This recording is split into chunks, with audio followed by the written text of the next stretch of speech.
Happy New Year, everyone! Look at this amazing bundt cake that looks like something from a magazine cover. But our daughter made it for us over the holidays, and she's here to show you how to do it today with ingredients that you probably have most of to make a normal homemade cake. Cake flour, sugar, eggs, butter, vanilla, baking powder, salt, the zest of a lemon, champagne, and a beautiful bundt pan make this like no other cake you've ever had, and she's here to show you how to do it today.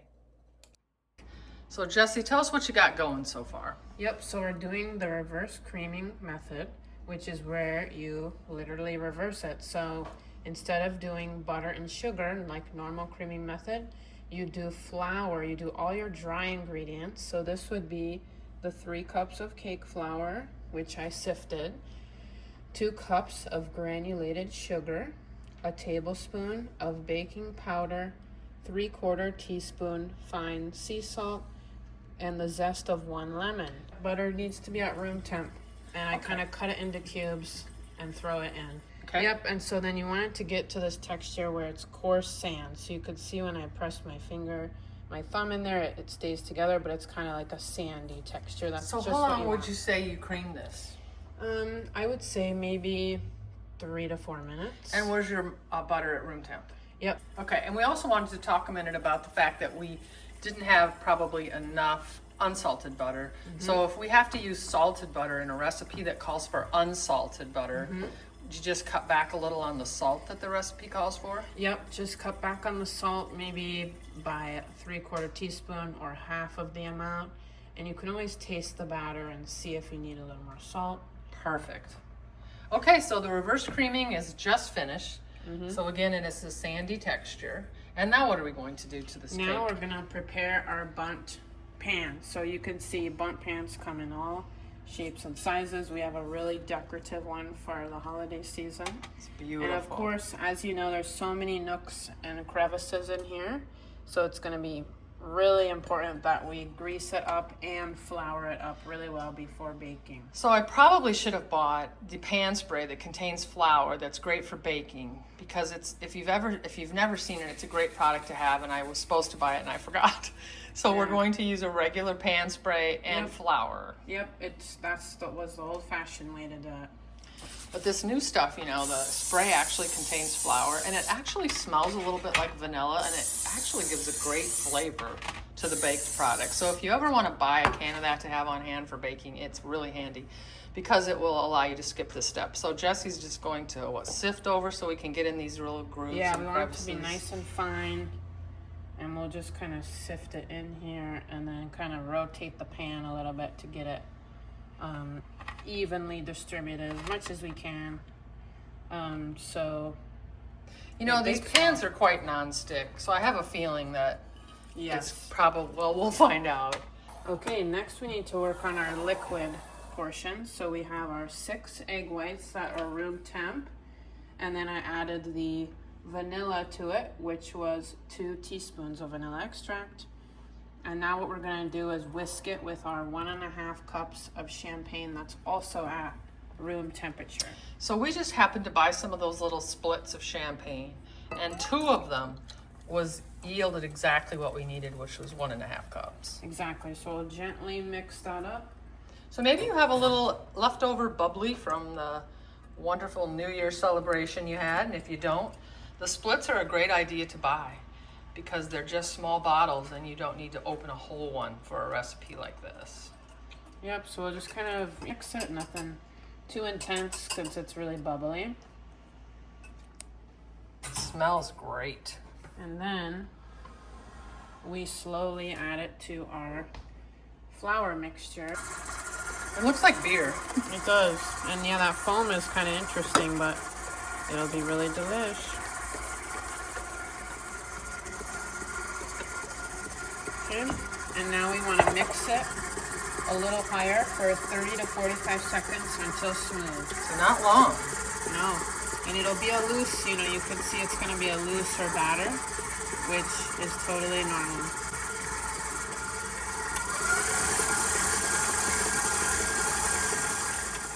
Okay.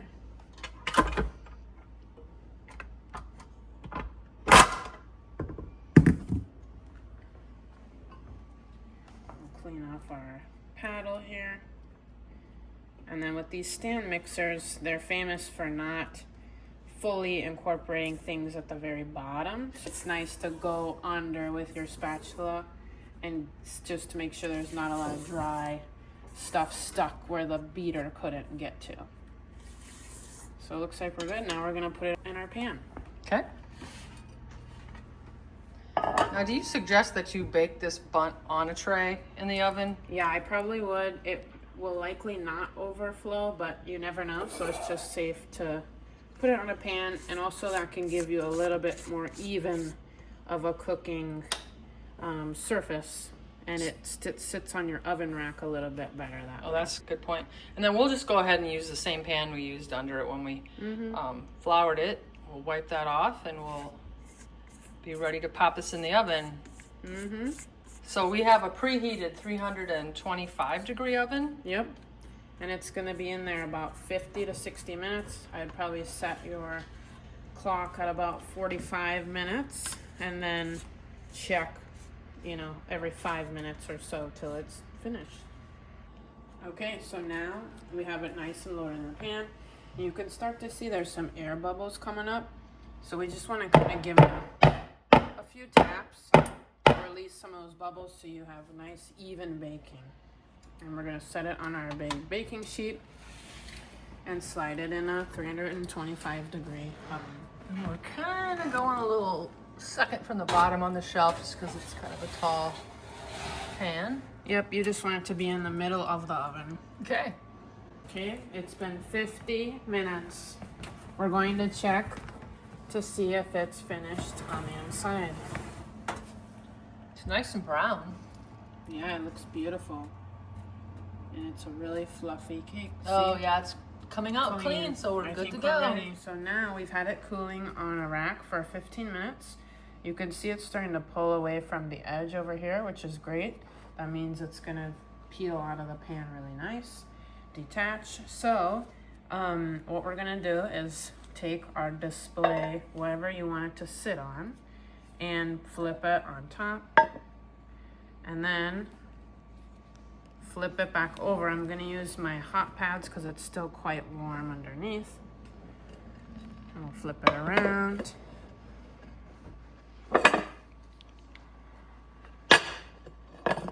And then sometimes you can give it a little tap.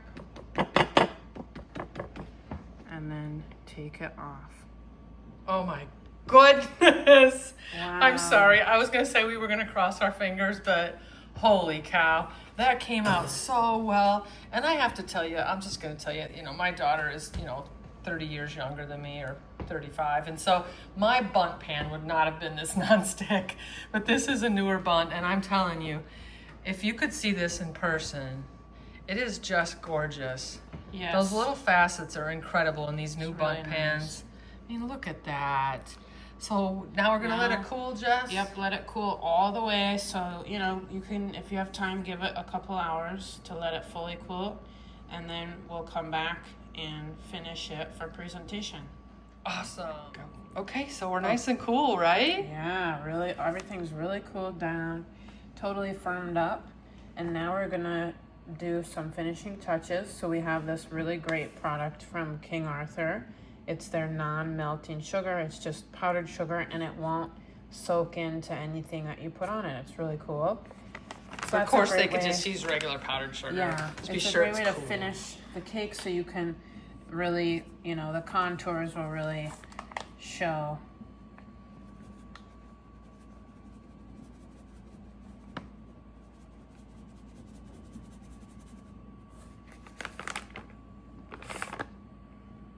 Just hit it. Oh, Yep, we'll just hit it, and you can see how it really comes alive. Oh, it really does. Like, we thought it looked good before, but look at it now. Look, that's a beautiful thing. I'm telling you, it is just fantastic. Well, we have another treat that Jessie brought. Yep. And that is right So here. now, optionally, you can pair it with whipped cream, ice cream, berries, really anything light. I wouldn't do anything too heavy with this cake. So we made a really special eggnog ice cream, homemade today. This is really light. It reminded It's us a really of a light sponge almost. Yep, so yeah, pairing it with something light is key. Oh wow, look at that. All right, so well, you know, like always, we have to have a taste. So we're both gonna partake in this and just kind of see the texture. Ah, it's definitely cake-like. It's dense. It's denser than you might imagine. Really And of course, subtle. you would never know there was champagne. You need to obviously No. people know that any alcohol would bake off. You're not tasting alcohol, and there's no alcohol content in this cake anymore. But it started out with that champagne, of course. So delish. Give this one a try. Thanks, Jess. You're welcome.